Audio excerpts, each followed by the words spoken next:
Hola a todos, todas, todos, bienvenidos nuevamente a Peccatoribus, este podcast en el que, como ustedes saben, estudiamos, analizamos, chismeamos principalmente sobre la vida de jotos históricos de México, o jotos no necesariamente mexicanos, pero importantes para la historia de nosotros los jotos mexicanos.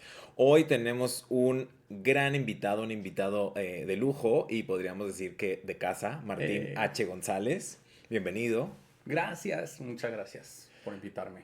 Gracias por haber aceptado. Y hoy no estará con nosotros Luis de Pablo, pero es como si estuviera, porque nos ha recibido aquí en su casa y aquí es que estamos grabando este episodio sobre un gran referente de nuestra historia reciente de la Jotería Nacional, Carlos Monsiváis. El tío Monsi, el abuelito Monsi, como le queramos llamar.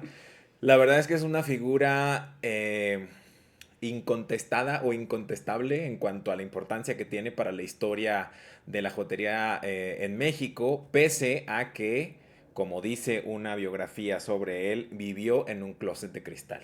Formalmente nunca salió del closet, ni siquiera dijo el famoso lo que se ve no se pregunta, ahora que está tan presente Juan Gabriel a raíz de este documental nuevo sobre su vida, en el que Monsiváis es una figura que aparece mencionada muchas veces, sobre todo a partir de el papel importantísimo que jugó la voz de Monsiváis como uno de los grandes intelectuales en activo en los noventas en México, para lograr que se superaran todos los cuestionamientos respecto a la presentación al gran concierto de Juan Gabriel en Bellas Artes, ¿no? Monsiváis, junto con muchas otras voces, alzó la suya para hablar de esta avalancha de homofobia, de esta homofobia rampante que implicaba el rechazo no a lo popular, sino a la jotería, ¿no? A la jotería envuelta en lentejuelas, en canutillos y en todos los brillos que se ponía Juan Gabriel. Podríamos decir, Martín, no sé si coincides, que fueron generaciones distintas de jotos, de vivir la jotería, ¿no? Eso creo que está muy marcado generacionalmente. Como uno, Monsi, que era mayor, hacía estos guiños y no dudaba en hablar, aunque no decía que él lo era. Y Juanga, aunque no lo dijo durante muchos años, lo ejercía de una manera muy evidente, porque joteaba, porque se movía, porque bailaba. Eh, ¿Qué tanto crees que marcó estos, digamos, condicionamientos generacionales a uno y a otro? Sí, pues, o sea, yo definitivamente creo que Monsiváis es un personaje que precisamente por su generación, como que su relación con la idea de la salida del closet es muy compleja y Ujú. es muy como fácil juzgarla como desde un presentismo, Claro. porque la neta es que Monsiváis fue un intelectual que fue muy famoso desde muy joven Ujú. y que estaba muy en el centro de la cultura desde muy joven y estaba muy informado sobre los temas de libertad sexual Ujú. desde antes de Stonewall, ¿no? Entonces, Ujú. eso es algo que de entrada para comprender al personaje creo que hay que empezar por decir. Monsiváis desde los 50 el tema de la liberación sexual, una liberación sexual que ni siquiera es la de los 60, o sea, estamos hablando de los informes de Kinsey, Ujú. estamos hablando de las sociedades homófilas en California en los años 50, de la Mattachine Society, de las hijas de Bilitis, de esta organización con presencia importante en Los Ángeles que se llamaba One, y que eran organizaciones que desde antes del movimiento de liberación gay, como se le llamaba en su momento, pues ya participaban desde un discurso que se le llamaba homófilo, Ujú. y que tenían otro discurso sobre, pues, cómo pues, defender la libertad sexual. Un discurso que desde los movimientos liberacionistas podría pensarse incluso un poco como agachón, ¿no? Como esta idea de que, bueno, pues, si ya no podemos evitar ser gays, si es algo que no se corrige y es una condición que pues ahí va a estar, pues Ajá. entonces lo mínimo que merecemos es una cierta protección y un cierto cuidado y pues mínimamente deberían de no corrernos de nuestro trabajo, ¿no? Ujú.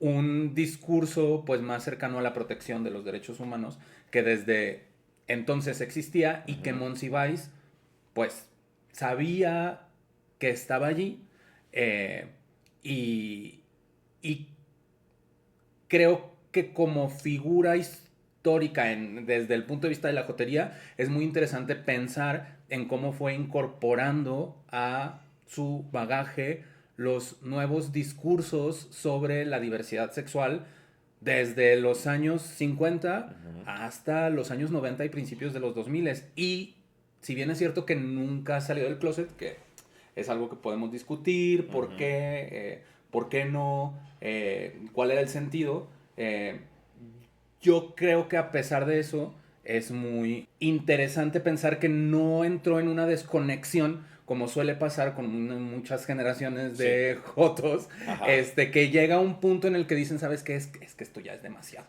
¿no? Como ya si vamos a hablar sobre identidades no binarias, híjole, no. Es que en mis tiempos eran hombre y mujer, ¿no? Y sí, ciertamente eso pasa, sí, ¿no? Hay muchos y a casos. Monsiváis, aunque no salió del closet, no le pasó, creo yo. Como que sí estuvo estudiando el discurso sobre la diversidad sexual y sobre la liberación sexual y las libertades sexuales por muchas décadas y como echándole ganas a echar como adelante y como desde su lugar de mucha influencia cultural, promover un progresismo de lo sexual definitivamente. Sí, sí, ahora sí que confunde libertad con libertinaje, ¿no? La típica frase de señor espantado. Y sí, coincido contigo, creo que tú tienes mucha más información que nos estarás compartiendo ahora respecto a toda esa actualización conforme avanzó en su vida y en ese bagaje cultural que nunca se termina de acrecentar ni de construir, si lo hacemos bien en la vida. Pero no por la ausencia de Luis nos vamos a saltar la fórmula que a él le gusta y empecemos por el principio. Cuéntanos en qué año nació Monsi, de dónde viene, para ir entendiendo esta complejidad del personaje que decías, ¿no? Como para decir, ok, nació en tal lugar, ubicarlo en su tiempo y en su espacio y ver cómo es que llegó a conectarse con toda esa otra vastísima cultura fuera de México para traerla y adaptarla acá.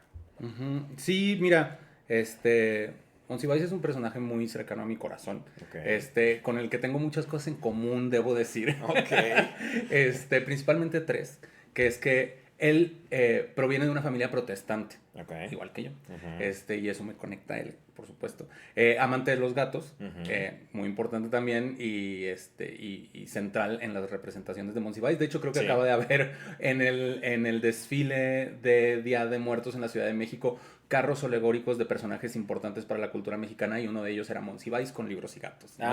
Entonces, muy importante el tema de los gatos. Y los dos somos, ahora sí que lo que se dice, gays que queremos mucho a nuestras mamás. Muy bien. Entonces, en ese tenor, decir eso, Monsiváis proviene, él vivió su infancia, si no me equivoco, en la colonia Portales, en la Ciudad de México, proviene de una familia de clase media, eso, de una familia como protestante. No estoy seguro si fue la primera persona en ir a la universidad de su familia. ¿En qué año nació? Él nació en 1938. Y pues para la década de los 50 él ya estaba estudiando en la UNAM. Él estudió en la Facultad de Economía y en la Facultad de Filosofía y Letras. Y sí, o sea, yo una cosa que quiero resaltar, y como te decía ahorita sobre Monsiváis, es el hecho de que pues desde muy pronto, o sea, uno quizás desde el presente ubica la figura de Monsiváis en ciertos momentos clave de la historia cultural de México, pero lo cierto es que desde la década de los 60, cuando él tenía unos 20 años, en sus veintitantos, él ya era un intelectual central para la cultura mexicana. Podríamos decir que Monsiváis formó parte de lo que se llamó en su momento, bueno, de lo que llamamos la generación de medio siglo, por esta revista política, cultural, que se llamó Medio Siglo, de la que salieron figuras importantes en su momento como Carlos Fuentes, por ejemplo, ¿no? Aunque no forma parte propiamente de ese circuito, Monsiváis participó, digamos, como del circuito editorial de la revista Medio Siglo, entonces podríamos por ahí decir que lo podemos colocar un poco en esa generación. Muy famosamente escribía sus columnas en el suplemento cultural de la revista Siempre, que era La Cultura en México. Y en realidad, desde que terminó la universidad, Monsiváis se empezó a convertir en un personaje muy popular, sobre todo entre las juventudes universitarias de la Ciudad de México, por las columnas de opinión, artículos, crónicas que publicaba en pues distintas revistas culturales, como la propia La Cultura en México, como la revista de la universidad, y fue, digamos, como ganando un reconocimiento muy inusitado para su corta edad. Y sobre su fama y su lugar, digamos, como en el mundo de la cultura mexicana, yo creo que hay un par de datos que como que dejan ver lo rápido que sucedió su ascenso, ¿no? Al mundillo cultural. Sí. En 1967, un escritor que se llamó Luis Guillermo Piazza escribió una novela titulada La Mafia. Y la idea de la mafia se convirtió en un lugar común para hablar del entorno cultural mexicano en la década de los 60. Y ya desde 1967, Monsiváis era un personaje principal en esta novela un poco satírica con nombres clave, en la que se hablaba sobre estos personajes como José Luis Cuevas, por ejemplo, que pues desde el punto de vista de esa novela como que dominaban de una manera un tanto incluso como hasta nepotista el mundo cultural mexicano, sus revistas, las exposiciones, difusión cultural de la UNAM, etcétera, etcétera. Estamos hablando de 1967 y ya se le consideraba a Monsiváis como uno de los actores clave de la mafia. Sí. Y más o menos por la misma época, como en el 66-67, Monsiváis escribió su autobiografía, imagínate, ¿no? Sí, justo eso te iba a decir, en qué época lo había escrito, y que luego recuerdo que él se le daba mucha pena, le daba eso, como mucha vergüenza que haberla escrito. Y además creo que él mismo lo contó alguna vez, que iba con todos los libreros de viejo y todas las que encontraba las compraba para destruirlas, y les encargaba, si les vuelve a caer otra, guárdenmela porque yo se las voy a comprar. E hizo todo lo posible porque no, el tiraje o se destruyera o él acapararlo. Sí, la verdad no sabía ese dato, pero a mí me daría vergüenza también. No, es muy interesante y yo creo que sí nos habla sobre, pues, la grandeza del personaje, porque, pues, seguramente que en su momento, en la década de los 60, pues, él consideraba que estaba accediendo a un circuito, pues, muy importante y muy central para la cultura mexicana, pero, claro, pues, décadas después, ahora sí que como que apenas estaba empezando, ¿no? O sea, en realidad, en 1971, o 1970-71, no me acuerdo exactamente cuál es el año, pero se publica su primer gran crónica, que es Días de Guardar, ¿no? Y eso es lo que lo entroniza un poco como una figura intelectual mexicana. Pero ya desde la década de los 60, pues era súper famoso, sobre todo entre los universitarios, porque además, hay que decir, en los años 60... finales de los 50, cuando él entró a la universidad y tal, en la Facultad de Filosofía y Letras, pues se hizo de ciertas relaciones, entre ellas la teatrera lesbiana, mexicana, Nancy Cárdenas, que se fue a estudiar a Estados Unidos, si no me equivoco, y le dejó en Radio Universidad a Monsiváis el programa del cine y la crítica, que era, pues, fue una de las razones por las que se convirtió también en un personaje pues muy reconocido por las juventudes universitarias de la época que escuchaban Radio Universidad. O sea, podríamos decir que fue una fama precoz. Sí, definitivamente. O un precocillo de la fama, que luego terminaría por afianzar esa fama que ya tenía, sí. pero a otro nivel y además transgeneracionalmente, ¿no? Ujú. Porque no se quedó como estas figuras que igual en su juventud y entre la juventud Ujú. son el referente y que después ya todo el mundo se casa y son otras las prioridades y ya nadie los recuerda, ¿no? Exacto. Él pudo trascender eso. Y ahorita que decías eso, pues en el 67 salió en Los Caifanes en esta película. Él tiene ahí un cameo vestido Amo, de Santa de Claus. Santa Claus, que está De Santa Claus te borracho. por ocho. De Santa Claus te porochísimo, exacto. Entonces es muy divertida la escena y si no te fijas bien, pues no lo alcanza a reconocer porque trae la barba ahí medio colgada, entonces medio se ve, medio no se ve su rostro. Entonces era un cinéfilo innegable, el conocimiento sobre el cine que tenía, además formó parte del cine.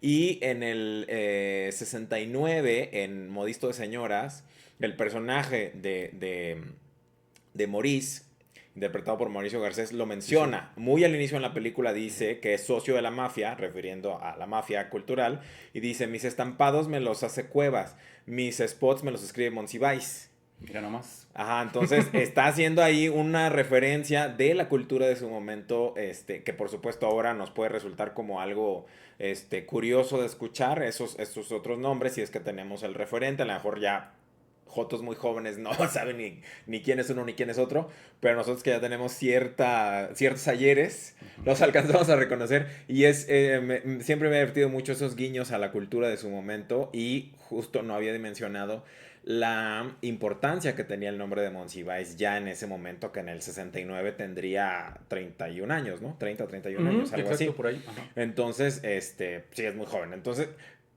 tuvo esta fama precoz.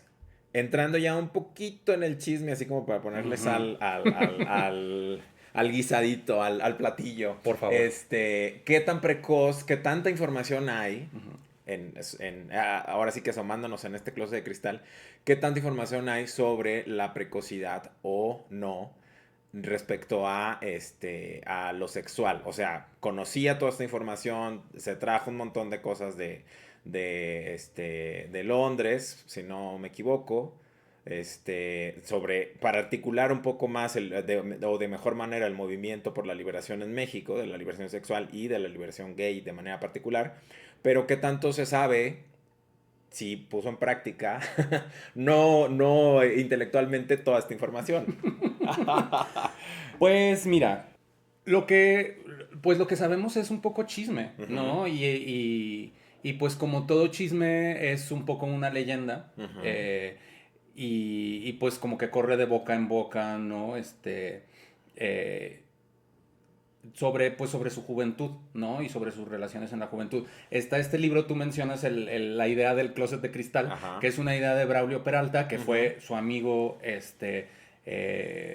siendo él muy joven. Braulio Peralta me parece que probablemente unos 10 años menor que él, no estoy, o 5 años, no sé. ujú, Pero por lo que entiendo, leyendo este libro que escribió Braulio Peralta, periodista, ujú.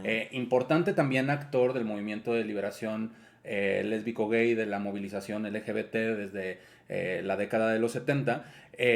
Según lo que él escribió, claro, cuando conoció a Monsiváis, pues era una persona que ya de entrada él admiraba, Ajá. ¿no? Y escribió este libro sobre el lugar que tiene Monsiváis en la movilización, ¿no? Y un poco como sobre su closet, ¿no? Ujú. Como precisamente sobre esta cuestión y esta gran interrogante de por qué nunca declaró públicamente Ujú. o reconoció públicamente o habló públicamente desde su ser joto, Ujú. ¿no? Aunque ciertamente lo hizo con muchos guiños una y otra vez constantemente y además defendiendo la causa de manera bastante explícita, ¿no? Claro. En muchísimas columnas de opinión, en muchísimos libros, en muchísimas crónicas, ¿no? A mí me parece un poco incómoda la lectura del texto de Braulio Peralta porque habla pues desde experiencias personalísimas que tuvo con él, Ujú. ¿no? Ujú. Porque se conocieron y se convirtieron en pues relaciones amistosas. Carlos Monsiváis estuvo pues muy conectado con la generación que le dio forma al movimiento de liberación LGBT en la década de los 70, sobre todo hacia el año de 78-79, que es cuando Ujú. empieza a salirse a las calles. Claro. Como sabes, en el 79 es la primera marcha del orgullo como tal en la Ciudad de México. Ujú. Y pues sí, es un poco incómodo leerlo porque pues claro, Monsiváis muere en 2010, esto se publica después, obviamente sin su autorización explícita propiamente, pero pues lo que se deposita ahí pues es pues mucha información de primera mano pues sobre el lugar de Monsiváis en el movimiento, pero también pues un poco como sobre su sexualidad, ¿no? Y lo que no solo escribe Braulio Peralta, sino lo que se sabe por muchísimas anécdotas y por ahora sí que unir los puntos de lo que hay entre el chisme A, el chisme B y el chisme C, es pues primero que él estaba tras bambalinas de muchísimos de los esfuerzos por hacer avanzar la movilización LGBT, aunque hay que decirlo, él siempre pensó en otro tipo de estrategia política que no necesariamente implicara pues la movilización en las calles. Hay que pensar que él junto con Nancy Cárdenas y con Luis Prieto fueron los promotores de lo que en su momento se llamó el Frente de Liberación Homosexual de México y lo hicieron en 1971 cuando pues acababa de suceder el halconazo, acababa de suceder la matanza de Tlatelolco relativamente y entonces pues la idea de salir a las calles era pues un poco pues preocupante, ¿no? Para esa generación. Pero también lo que se sabe un poco de los chismes, pues es que pues era ojo alegre, ¿no? Pues como uno, ¿no? Mira, ¿quién es uno para juzgar? ¿Quién es uno para juzgar? A mí me parece interesante pensar en que Monsiváis es un personaje muy venerado por las cosas importantísimas que hizo por avanzar una agenda progresista en México, en temas que son muchos, ¿no? Contra la represión, contra el autoritarismo, en favor de los feminismos, en favor de la diversidad sexual, en contra de la censura, por promover la cultura popular, etcétera, etcétera, etcétera, ¿no? Incluso el cine mexicano, en fin, era un hombre renacentista, ¿no? Sí. Y precisamente por todo eso que hizo y todo eso que significó y por su gran sentido del humor, ¿no? Por su sarcasmo, por su ironía, por su mordacidad. Es una persona muy celebrada y muy querida, que es una cosa que no viene muy bien en este podcast. Por lo que entiendo yo, aquí hablamos de las personas, hablamos de la jotería y de las personas, pues como realmente fueron, ¿no? Sin loas y sin alabanzas. Y si bien yo comparto, la verdad, esta perspectiva, pues celebratoria sobre Monsiváis, es un personaje que yo debo decir que venero mucho. Sí creo, por lo que se sabe de los chismes, que una cosa que habría que decir sobre él es que no era particularmente guapo. No era muy guapo, no era muy agraciado. Y, pues, sin embargo, pues le gustaban los muchachos guapos, ¿no? Entonces yo creo que eso generó, junto con el lugar importante que tenía en el mundo cultural mexicano, una dinámica un tanto compleja, porque, pues, definitivamente, pues, como que es un poco difícil no utilizar esa aura para, pues, lograr conseguir la caricia, claro. ¿no? Y ciertamente, probablemente mucha gente se acercaba a Monsiváis con el interés con un interés sexual, afectivo, romántico, yo qué sé. Tuvo varias parejas que se le conocen, algunas de largo aliento, pero pues yo sí creo que corren muchos chismes sobre pues Monsiváis, digamos, tratando de pues procurarse encuentros o de acercarse a personas que quizás lo rechazaban porque pues no era precisamente guapo o que quizás pues se acercaban a él porque pues tenía un carácter muy atrayente. Y lo que ciertamente también se recoge de los testimonios es que era una persona que entraba en una habitación y por su inteligencia, por su humor y por su sarcasmo y por todo como forma de manejarse y de conducirse y de dominar la conversación, pues resultaba una figura muy atrayente. Entonces, mucha gente se acercaba a él también pues con ese interés, ¿no? Sí, justo lo pensaba, ¿no? Pensando en sus 20s, 30s, que son los 60s y los 70s, que la moda más moderna, entre comillas, para los jóvenes, para los varones, pues era así de repente como que si lo vemos en las películas y tomamos a las películas como referencia, de lo que se trataba de proponer, pues era una moda así como muy entallada, así como pantalones como que te ponías mantequilla y entrabas en ellos, ¿no? Y o sea, una moda que se veía muy bien en personas altas, ¿no? Con cierta estilización, que Monsiváis pues no lo era, o sea, era chaparrito, ¿no? Entonces hay ahí justamente y cuando decías de esta gran popularidad que tuvo entre sus pares jóvenes universitarios, pues sí pensaba en eso, ¿no? ¿Qué tanto le aportaba, digamos, el capital erótico, ahora sí que poniéndolo en esos términos, que a lo mejor no era tanto, pero este capital de encanto, de inteligencia, de sentido del humor, pues le compensaba con creces todo eso otro que quedándonos en la mera banalidad de lo físico, pues le restaba, ¿no? Pero entonces es interesante decir justamente esto, como sin dejar de reconocer todo lo que hizo y la importancia que tiene, pues estos matices de gris, ¿no? Que decía, bueno, pues igual y de entrada no llamo tanto la atención, pero pues la caricia sí me llega porque soy encantador y seguramente lo sabía, ¿no? O sea, Ujú. no me da la impresión de, o sea, no era alguien que alardeaba, pero tampoco creo que cayera en la falsa modestia, ¿no? No, definitivamente no, O sea, al contrario, yo creo que una de las cosas que de la información, o sea, en este afán de darle un carácter más tridimensional y más humano al personaje, que no sea solo y absolutamente un héroe, ujú, yo creo que sí hay que decir que una de la información que circula sobre Monsiváis, sobre todo entre algunos de sus detractores, que no siempre son absolutamente detractores, pero que quizás se vieron afectados por su carácter, ujú. ¿no?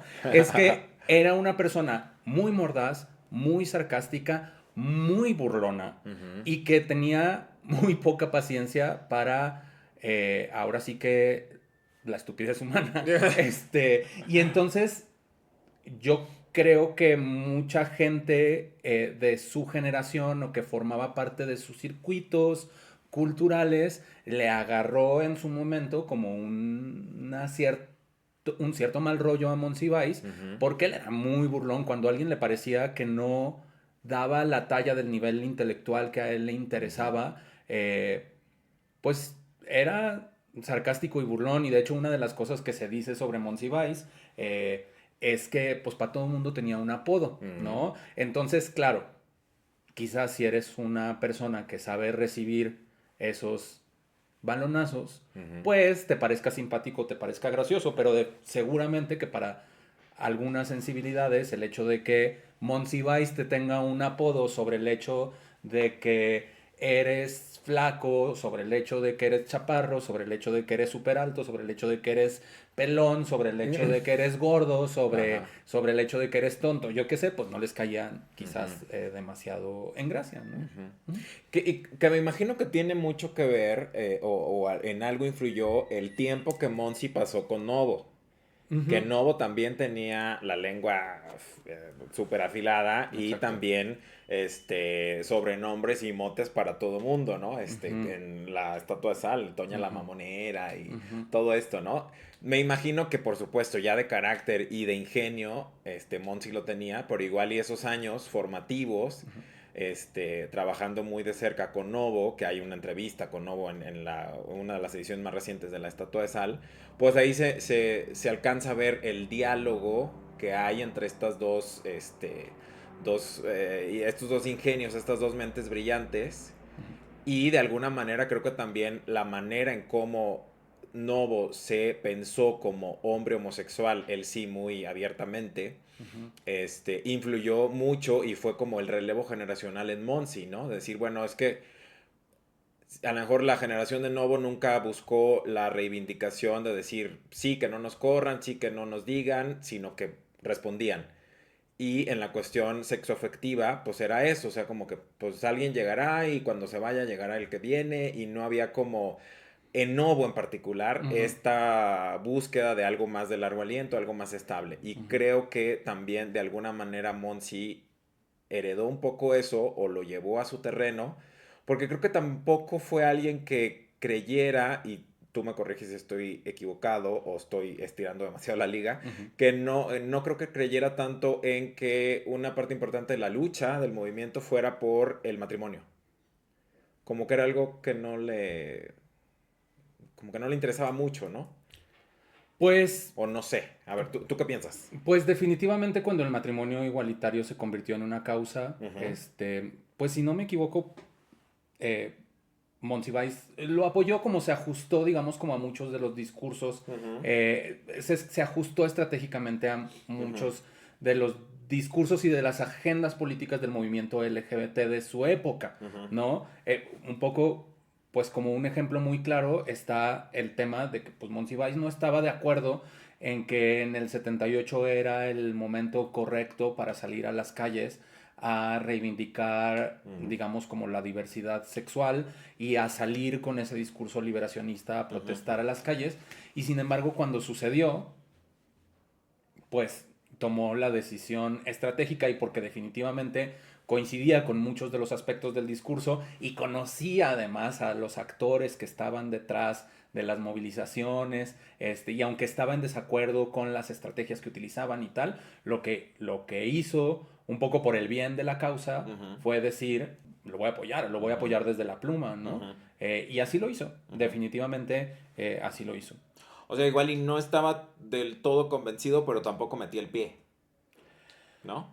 Pues yo diría que hizo más que solo no meter el pie. Ajá. O sea, lo que me parece es que él tenía una idea de cómo se debía avanzar, Ujú, de qué acciones podían ser contraproducentes, ujú, pero también estaba consciente porque se le revelaron varios de sus pollitos, ujú, ¿no? O sea, era gente que estaba en su esfera de influencia, ¿no? Gente que lo respetaba, gente con la que quizás tuvo relaciones muy cercanas desde la universidad y que después, pues, empezaron a tener una agenda propia, que tomaron decisiones estratégicas que él consideraba que, pues, no eran las correctas, pero también estaba consciente de que no podía controlar tal cosa como una movilización, ujú. ¿no? Entonces creo que tomó la decisión estratégica de apoyarlo, pero yo no diría que simplemente no ponía el pie, sino que Sí le tomó echó. acción. Sí, claro, Ujú, y creo que hay. Y aquí entraríamos un poco como en el tema del por qué no salió del closet, ujú, ¿no? Y digamos que una de las posibles, porque claro, una vez que el movimiento de liberación lésbico gay sale a las calles y que empieza a aparecer en la discusión pública el lenguaje de lo que empezó a suceder en Stonewall, pero que también estaba sucediendo en otras latitudes desde otros discursos. Eh, eh, Esta idea de que hay que luchar por acabar con la represión sexual de la sociedad y que una de las estrategias para hacer aquello era salir colectivamente del closet, nombrar lo que no se nombraba y tal. Ese fue uno de los momentos de inflexión en los que como que creo que hubo una presión importante para que Monsiváis saliera del closet, ujú, ¿no? O sea, en el 78, 79, 80, como que fueron unos años en los que, pues, probablemente se estaba esperando que él se sumara a la causa de alguna ujú, manera. Y sin embargo, para entonces era un personaje tan central para la cultura y la política en México ujú, que yo creo que él, pues, no quiso abandonar la posición de influencia para la agenda pública que eso implicaba, ujú, saliendo del closet, porque, y eso es una de las cosas que se dice del por qué no salió del closet, porque él consideraba que al salir del closet, en términos políticos, él se iba a convertir por la importancia de su figura pública y por su importancia como intelectual en el representante del movimiento de liberación gay de México, ujú. en su figura central, y que su papel en la política mexicana iba a quedar reducido a eso. únicamente ese tema. Ajá. Exacto.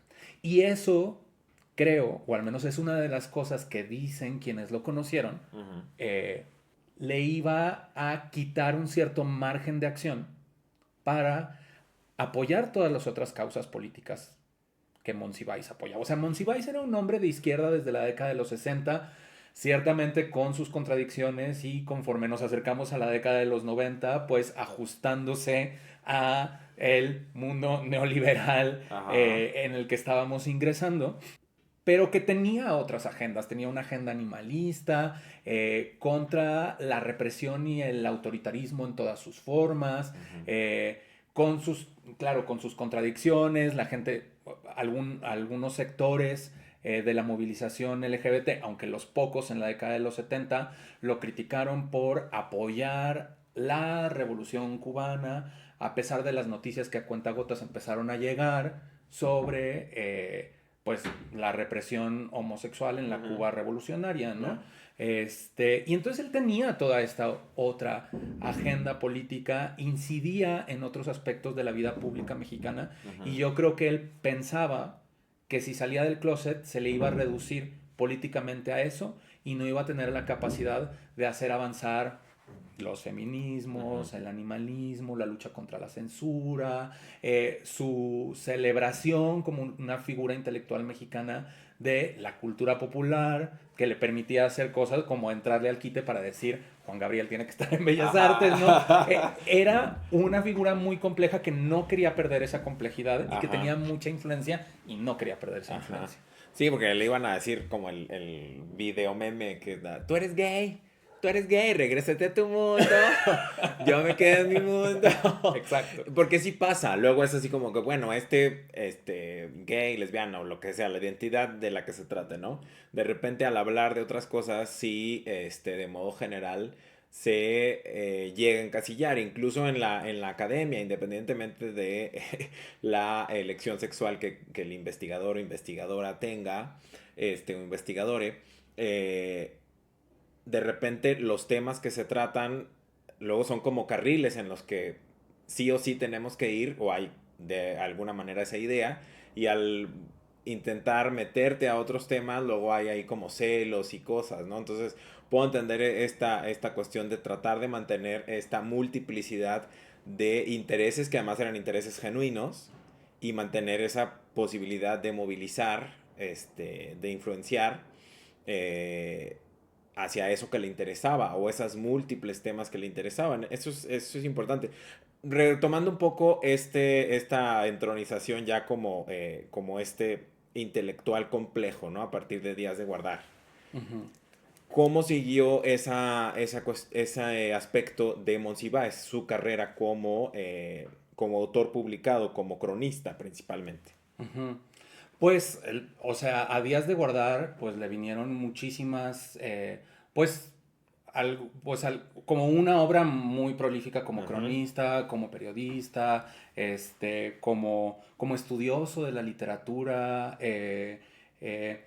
Bueno, desde los estudios culturales se considera que el ensayo de Monsiváis es, pues, básicamente un predecesor, ¿no?, de los estudios culturales mexicanos. No estaba haciendo política reivindicando la cultura popular desde sus ensayos, ¿no? Le vinieron crónicas como Amor Perdido, como Los Rituales del Caos, Escenas de Pudor y Liviandad. Continuó publicando su columna en distintos medios, que se llamaba Por mi madre, bohemios, ¿no? Y era un sitio desde el cual criticaba, pues, al poder, pero también a muchísima gente, ¿no? Y de ahí es de donde salen un poco como los chismes de su capacidad como intelectual para controlar el mundo cultural mexicano. O sea, yo creo que en este afán de complejizar a la figura y de hacerla más humana, yo creo que una pregunta también que hay que hacerse es si esa idea de la mafia que tenía Luis Guillermo Piazza, pues no era un poco real, ¿no? O sea, hablando de su jotería, se sabe que Monsiváis le procuró, por ejemplo, a sus parejas un trabajo aquí, un trabajo allá, lo dejó a cargo de este Ajá. medio. O sea, tenía un poder Ajá. y utilizaba ese poder para activar, por un lado, una agenda política, pero también para procurarse relaciones que le permitieran continuar él teniendo influencia, ¿no?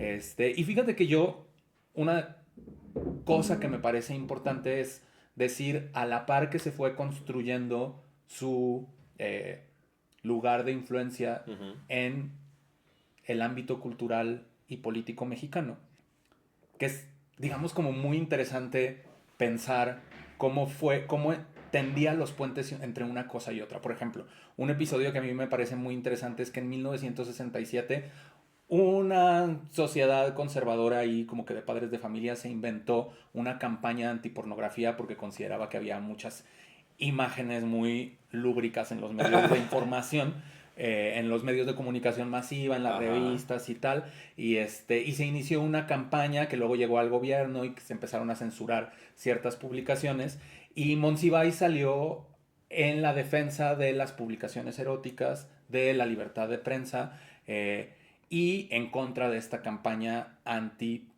pornografía, ¿no? Se presentó en el Auditorio Che Guevara, en la Facultad de Filosofía y Letras, para hablar con el estudiantado sobre pues, la importancia de rechazar la censura, de la libertad sexual. Y es muy interesante cómo conecta la agenda de la sexualidad con una agenda política en contra del autoritarismo y la represión eh, en otros ámbitos políticos completamente distintos, construyendo una alegoría muy interesante en torno a la idea de lo pornográfico. Ujú. Porque lo que Monsiváis, estoy hablando de 1967, Ujú. decía era que en vez de estar preocupados por la pornografía que aparecía en las revistas tipo la revista Caballero y demás, Ujú. deberíamos de estarnos preocupando por lo pornográfico del poder y de la corrupción y del autoritarismo. Entonces, lo convirtió en una figura, en una alegoría como común en sus argumentos, y de hecho llegó a dictar conferencias sobre la pornografía del poder, Ujú. ¿no? Y entonces una cosa que era como de defensa a la literatura erótica y a las revistas eróticas, la trasladaba al terreno de lo político con una facilidad muy sorprendente, ¿no? Y además, digamos, precisamente por su capacidad de estar un poco en todos lados, también estuvo detrás de muchas de las decisiones que se fueron, de muchos de los esfuerzos que se hicieron, que se fueron haciendo para, pues, construir una agenda y un movimiento en torno a la defensa de la diversidad sexual. Y una agenda, una anécdota que a mí me gusta mucho contar es la de cómo se decidió en 1978 en esta marcha por los 10 años del inicio del movimiento estudiantil, Ujú. el Frente Homosexual de Acción Revolucionaria, que ya estaba teniendo sus reuniones de concientización y de trabajo, cómo decidió salir a las calles y unirse a la marcha para conmemorar eso, el inicio del movimiento estudiantil y el asalto al cuartel Moncada. Ujú. Que es que aparentemente lo que pasó es que ese año eh, Cobo había ganado el Ariel a mejor actor por su interpretación de La Manuela Ujú. en, Lugar sin en El límites. lugar sin límite. Ajá. Muchas gracias. Y lo entrevistaron en la revista Proceso y aparentemente pues se le fue un poco el hilo. Ujú. Y empezó, porque le preguntaron mucho sobre su capacidad para interpretar papeles de homosexual, sobre todo en un contexto en que la idea de el travestismo y la Era lo homosexualidad mismo. Ajá. y, y el ser trans eran un poco como la misma cosa en el Ajá. discurso público. Sí. Y él empezó a defenderse de esta idea de ser un actor especializado en papeles gays, Ajá. diciendo que, o sea, no es lo mismo ser gay que ser joto. Espérame tantito, yo Ok. solo soy un varón al que le gustan los otros varones, Ujú. ¿no? Ahora sí que mask for mask. Ajá. Este, Y eso cayó muy mal. Claro, eso se publicó en la revista Proceso. Cobo era una de las pocas figuras públicas mexicanas, un actor muy importante que ya había ganado un Ariel en su momento por Los Olvidados. Y pues cayó muy mal a la gente que estaba teniendo estas reuniones del Frente Homosexual de Acción Revolucionaria y decidieron enviar una carta a los editores que se publicó en el siguiente número de Proceso. Y yo, un poco conectando lo que se dice con ciertas reservas en los testimonios orales del movimiento, todo parece indicar que lo que pasó es que Monsiváis, que conocía muy bien a la gente que estaba en el Frente Homosexual de Acción Revolucionaria, les llamó por teléfono y les dijo, bueno, ¿ustedes qué les pasa?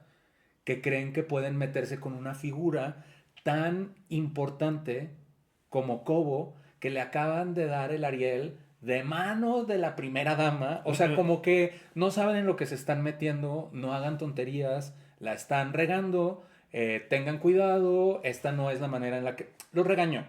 Eso es lo que interpreto que sucedió. Y aparentemente a ellos les pareció como tan...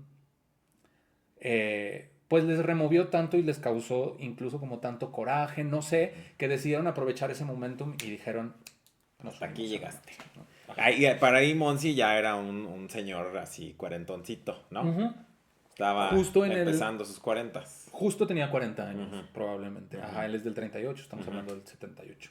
Así es. Sí, entonces ya había ahí no una diferencia abismal de edad, claro. Insistimos.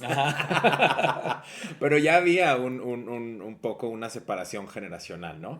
Y la manera en cómo se podía dar respuesta a este tipo de situaciones y de señalamientos, ¿no?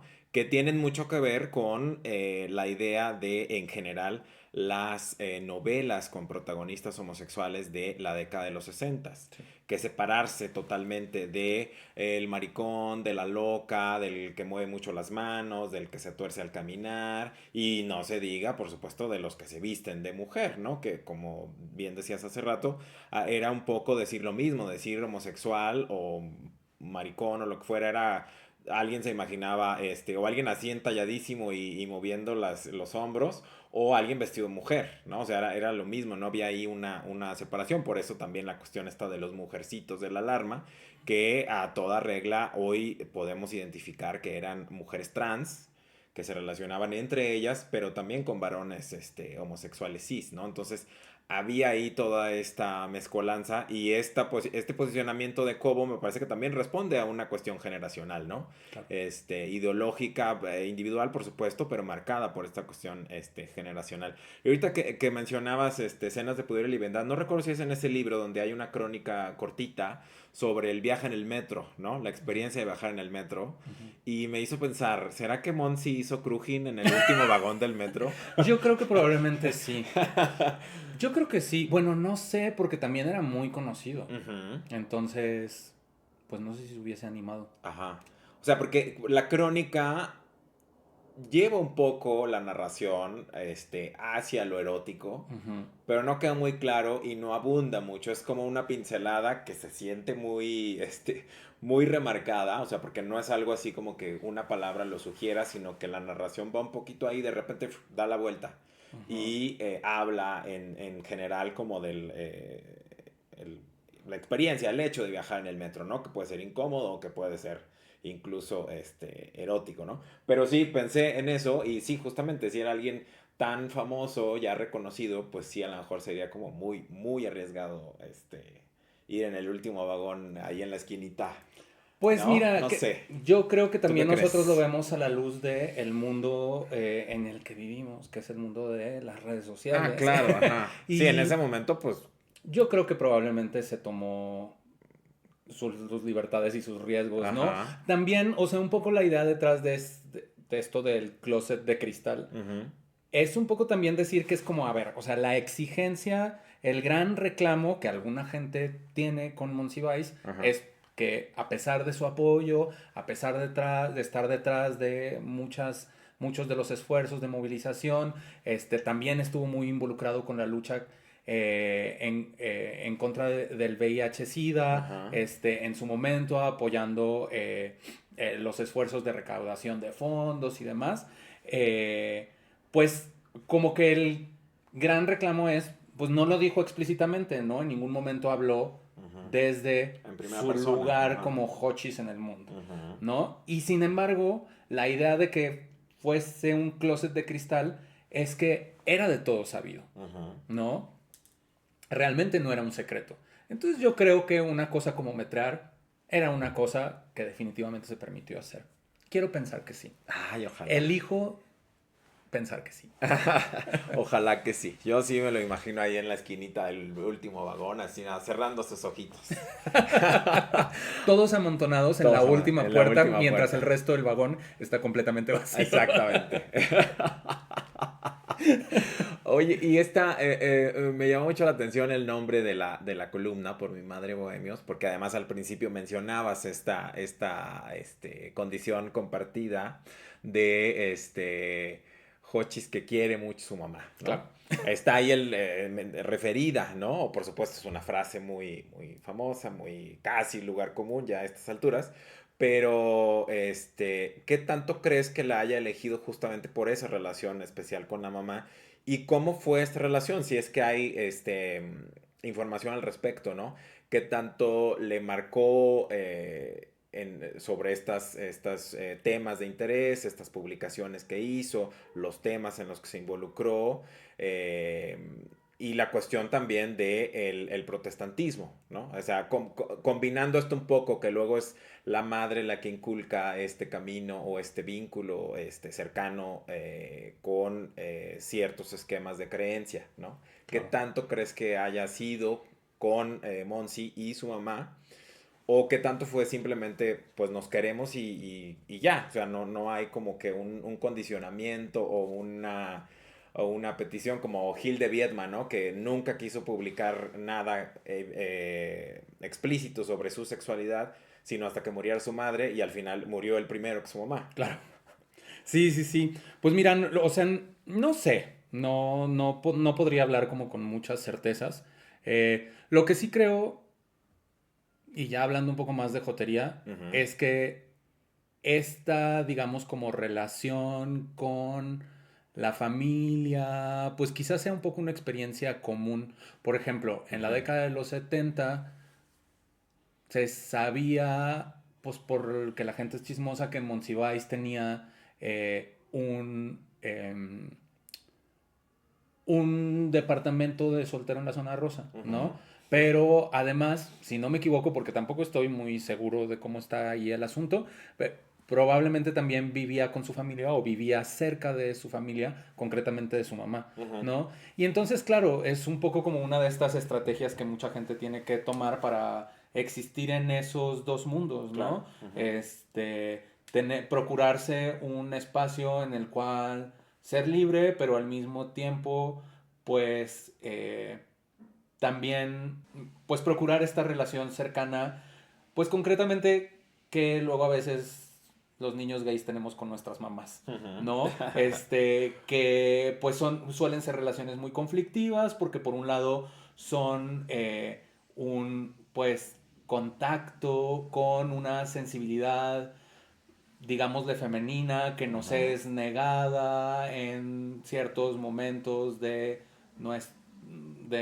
nuestra infancia, Ujú. ¿no? Que es cuando se nos inculca cuáles son las cosas de varones, cuáles son las cosas de mujeres, pero al mismo tiempo luego muchas veces al crecer, pues son las primeras figuras que identificamos como las que rechazan nuestra sexualidad, Claro. posiblemente, ¿no? Entonces Ujú.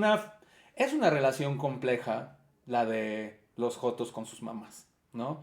Y el tema de la religión sí creo que es muy importante para, digamos, como la articulación de los discursos públicos y políticos de Monsiváis, porque creo que el provenir de una formación de una minoría religiosa en México Ujú.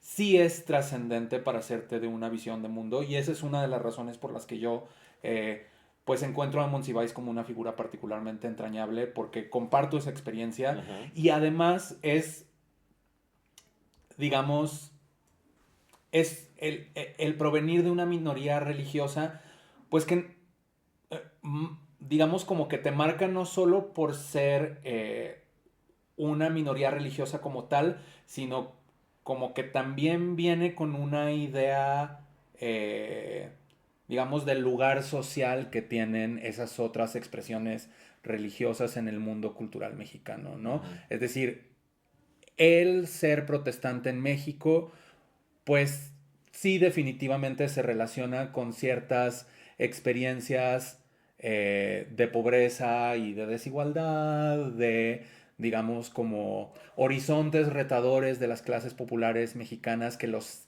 hace acercarse quizás a determinados circuitos comunitarios, quizás muchísimo más unidos precisamente por ser minorías religiosas, para Ujú. enfrentar esas situaciones adversas de pues ser pobre en México, Ujú. ¿no?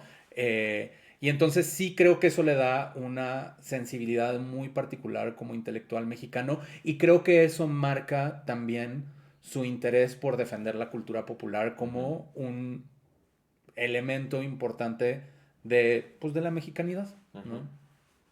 Sí, y en esta complejidad ya más que afianzada en los noventas, retomando un poco esta cuestión de Juan Gabriel en Bellas Artes y que Ujú. fue Monsiváis una de las voces ahí, de alguna manera, ahorita lo estaba pensando, esta centralidad con su capital cultural, político, un poco espejea el lugar que tuvo, me parece, Novo en su momento, ¿no? Que Sí, también se estuvo cercano al poder político, era sí, amigo de presidentes, de las esposas de los presidentes, sí. ¿no? Y Juan Gabriel en específico le agradece a la esposa de Salinas de Gortari el estar presente en su concierto y es una una de las personalidades ahí presentes a las que más toma la grabación, ¿no? Entonces, eh, me parece interesante cómo se va repitiendo y cómo hay este acuerdo tácito de aceptación, pero aceptación bajo ciertas condiciones o bajo ciertos lineamientos de la diferencia sexual o la no heterosexualidad, dicha o no dicha, pregonada pero sin decir, en ese momento, ¿no? En el que estaba todavía muy fuerte el PRI y esta idea del unipartidismo, pero ya con muchas pugnas que vienen de mucho tiempo atrás. eh, pero el discurso seguía funcionando y al final en esta cuestión de verlo desde el presentismo, que no es necesariamente bueno, pero que leí algunos comentarios ahora respecto de este documental que decía mucha gente, ahora no estaba preparado para tener que agradecerle a Salinas de Gortari el concierto de Juan Gabriel en Bellas Artes, ¿no? Ujú. Entonces, ahí está ya más o menos en el horizonte el cambio de siglo.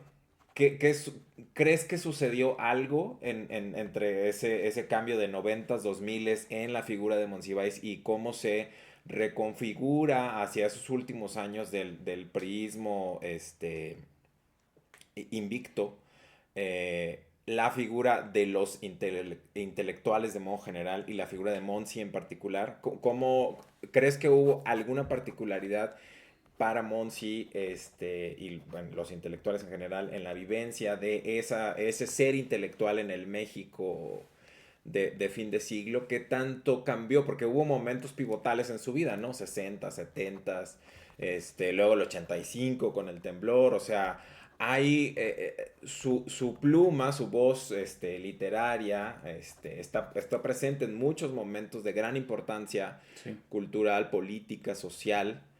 ¿Qué tanto sucedió en ese cambio de siglo? Y si fue algo, digamos, para lo que estuvo preparado, ¿no? Por estos recambios también políticos, de la manera de hacer la política también, ¿no? Porque cambia, me parece, a partir del nuevo milenio, ¿no? Y ya, bueno, estos últimos 10 15 años, pues mucho más. Uy, sí, definitivamente. Pues a ver, vámonos por partes. Ajá. No. ¿no? Ajá. Definitivamente hay ahí una estafeta Ajá. que se está, o sea, como un cambio de estafeta. Tienen un lugar similar mm, en la, pues parecido, Ajá, sí, pues guardando las dimensiones, claro. se Ajá. espejean, como tú dices, Sí. Novo y Monsiváis, y ellos, pues como tú también lo dijiste, pues tuvieron una relación, ¿no? Ujú. Se conocieron, y de hecho, bueno, pues por lanzar factos interesantes, pues Monsiváis tenía la estatua de sal, ¿no? O sea, él Ajá. tuvo acceso a la estatua de sal antes de que se De publicara. la publicación. Ajá. Y de hecho, uno de los datos curiosos sobre esta relación es que después del 78-79, cuando empezaron las primeras marchas del orgullo en México y las primeras organizaciones eh, lésbico-gay empezaron a producir como boletines del movimiento, Novo les entrega al Frente Homosexual de Acción Revolucionaria el manuscrito de la Estatua de Sal para que lo publiquen y me parece que aparece, si no me equivoco, en el primer número de Política Sexual. Ujú. Creo que sí, creo que ese es el nombre. En un fragmento, ¿no? Ajá. Y de hecho eso es muy criticado en su momento, un poco en clave, porque se tiraban así shade en clave por Luis González de Alba, porque a Luis González de Alba no le caía muy en gracia la figura de Salvador Novo, pues precisamente por estar como enquistado ahí en el En el poder, poder, por claro. un Ajá. cierto conservadurismo que implicaba, digamos, como toda esa estrategia de estar allí en el centro de la cultura, como Ujú. decía Monsiváis en su libro sobre Novo, lo Ujú. marginal en En el el centro, centro, sí. ¿no? Y de hecho, justo creo que o sea, creo que precisamente Monsiváis no quería ser como, no quería salir del closet porque no quería ser lo marginal en el centro, él quería Ajá. ser el centro, quería un poco como Novo estar en el centro Ajá. de la cultura, pero como viendo por la marginalidad y no quería perder su lugar en el poder. Y a mí me parece muy interesante pensar que en los 90, por ejemplo, Monsiváis también apoyó mucho a José María Covarrubias, que fue uno de los actores clave para, digamos, la continuidad de lo que desde el 85, si no me equivoco, se llamó el Círculo Cultural Lésbico Gay, Ujú. que empezó a celebrar la Semana Cultural Lésbico Gay en el Chopo, Ujú. con una exposición de arte LGBT y aparentemente Monsiváis, una de las lo apoyó muchísimo a José María Ujú. Covarrubias, con pues toda la influencia que tenía, seguramente procurándole la posibilidad de acercarse a cierta obra para presentarla en la Semana Cultural Lésbico Gay en el Chopo. Pero una de las ideas que Monsiváis tenía sobre la Semana Cultural Lésbico Gay era que no debía ser, no se debía hablar de cultura gay, sino como de arte con temática gay. Ujú. Precisamente porque uno de los temores, pienso yo, que Monsiváis tenía, a su vez, ya no como político, sino como intelectual, o más concretamente como escritor, era que al salir del closet se le convirtiera en un autor gay, Ujú. ¿no? Como que, como en una especie de género literario que se limita a la identidad sexual, Ujú. ¿no? Y eso, pues, es interesante y es una de las razones por las que yo creo que también Monsiváis decidió no, a mí no me van a encajonar de esa manera, ¿no? Ujú. Eh, y sí, hacia finales de la década de los 90, yo creo que sí, Monsiváis ajustó parte de su discurso, quizás sin darse cuenta a un poco las reglas del juego de la política en ese periodo. Y me parece muy interesante que menciones justo uno de los momentos en los que la voz de Monsiváis está presente como en muchos otros, que es el de el terremoto de 1985 en la Ciudad de México, porque él definitivamente contribuyó a la leyenda, por llamarle de alguna manera, de el gran despertar de la sociedad civil organizada en el contexto del sismo del 85, ¿no? Ujú. Yo creo que con absoluta buena voluntad y un poco observando lo que estaba ocurriendo a su alrededor, definitivamente, pero es una leyenda que también se empezó a vincular con una nueva forma de hacer política que era la política de los derechos humanos a través de las organizaciones no gubernamentales, de las asociaciones de la sociedad civil, que empiezan a cubrir un lugar que en la retracción de la participación pública del Estado en el bienestar social, pues retrayendo el gasto público en la seguridad social, en, digamos, la atención médica de la población y en mucho otro gasto público relacionado con vivienda y con bienestar en general. La agenda de que es desde la sociedad civil, desde donde se tienen que empezar a cubrir esos lugares a los que el Estado tiene que llegar, pues empieza a, digamos, como revestir la forma de hacer política en México. Y aunque ciertamente, incluso para el tema del VIH-Sida, por ejemplo, empieza a tener un lugar muy preponderante porque había problemas públicos concretos que resolver y que la sociedad civil organizada definitivamente resolvió, pues para el Estado era muy cómodo depositar en las asociaciones civiles esa preocupación por el bienestar, ¿no? Y otra cosa que también sucedió en los 90 y en el cambio hacia el nuevo siglo, es que la figura de Monsiváis se mediatizó muchísimo, ¿no? Por la mediatización en general, pues, del mundo, ¿no? Y yo no sé si estuvo preparado, ciertamente tuvo un lugar, también incluso Monsiváis, en la televisión, apareciendo en noticieros, dando entrevistas, presentando su opinión en otros formatos, pero, y no sé si esto sea un poco incorrecto de decir, pero bueno, como tú bien sabes, Monsiváis muere en 2010. Y yo una pregunta que siempre he tenido es, ¿cómo hubiera sobrevivido la leyenda de Monsiváis al mundo de las redes sociales? ¿No? Porque como que estaban ya en puerta, ¿no? O sea, como la influencia de las redes sociales, tal como la tiene hoy, estaba ya allí cuando muere Monsiváis, y yo me pregunto si no hubiera sido funado inmediatamente, por decirlo de manera sencilla. Cancelada, exacto. Sí. Sí, y también lo pienso ya hacia como los últimos, esa última década de vida y toda la presencia televisiva que tuvo, que lo recuerdo haber visto en varios programas. No imagino el ejercicio de autocontrol que debió hacer con esta alergia que decías o esta intolerancia que decías a la estupidez humana, que luego pues los foros de televisión no es como que la inteligencia sea la regla, ¿no? O sea, también estoy un poco banalizando y generalizando, ¿no? Pero en general, o sea, para el nivel de televisión que hay ahora y que ya se prefiguraba un poco a inicios de la primera década de los 2000, no me lo imagino así como que muy divertido.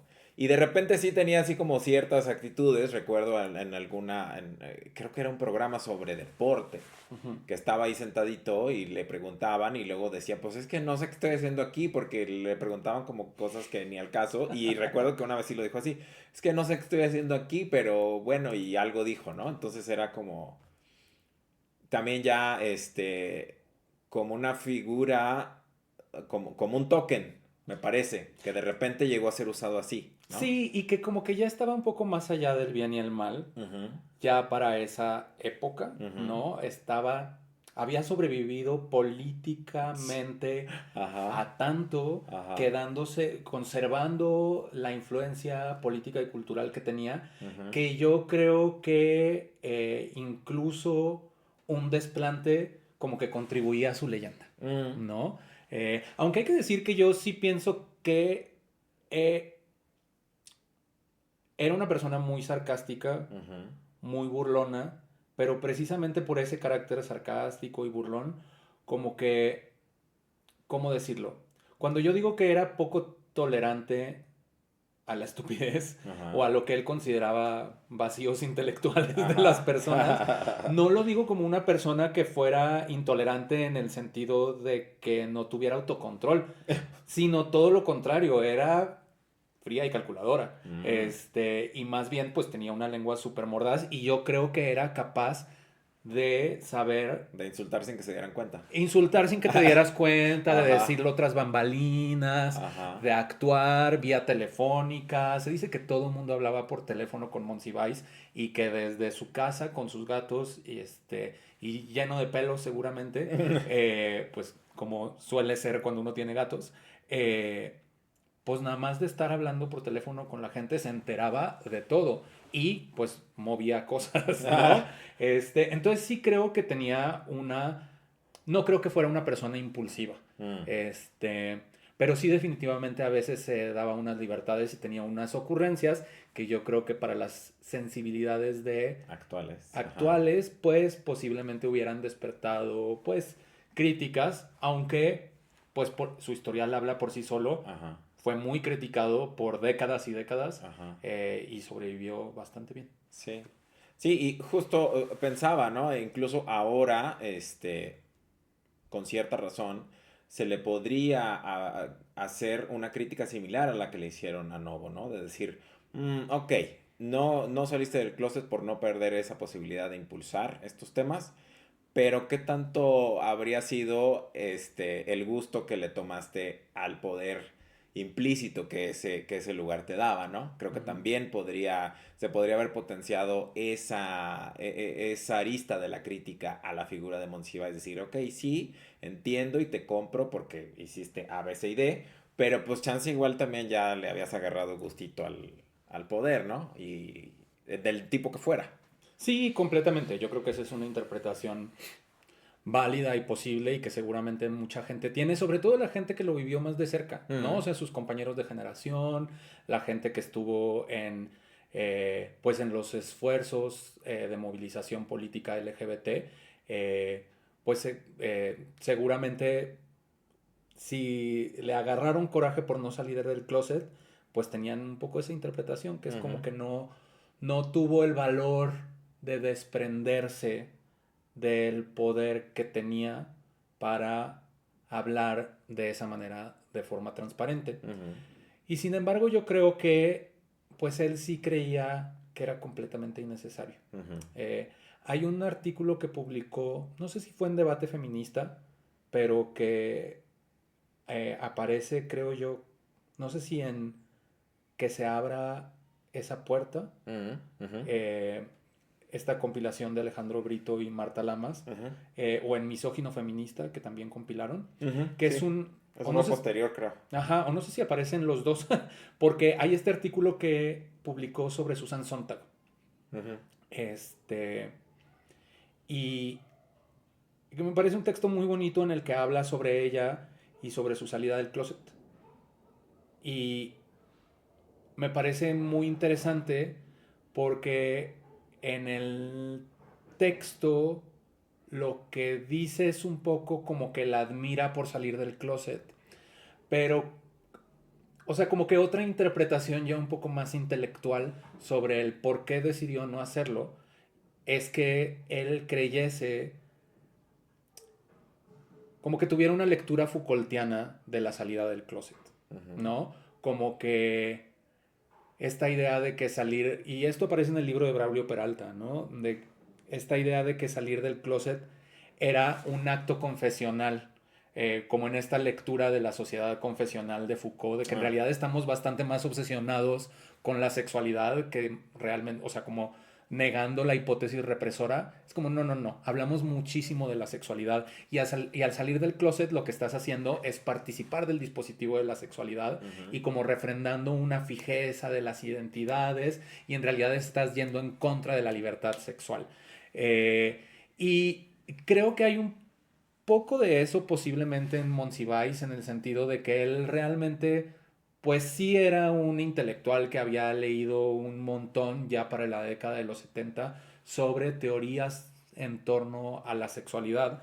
Eh, y de hecho en los 80 cuando se publicó el libro de George Chauncey, que es un historiador, que tiene este libro muy influyente que se llama Gay New York, ujú, eh, que escribe sobre la vida gay en Nueva York en el periodo de entreguerras, a lo largo del siglo XX, y tiene esta idea de que en realidad antes de los movimientos de liberación, eh, pues había una vida gay muy importante antes incluso de la idea de la salida del closet, ¿no? Y de hecho una de las cosas que dice Chauncey y que Monsiváis muy obviamente lo leyó y fue muy influyente para que él escribiera estos textos sobre la formación del gueto y sobre el baile de los 41 y empezar a hacer esta recuperación sobre la historia cultural gay en México.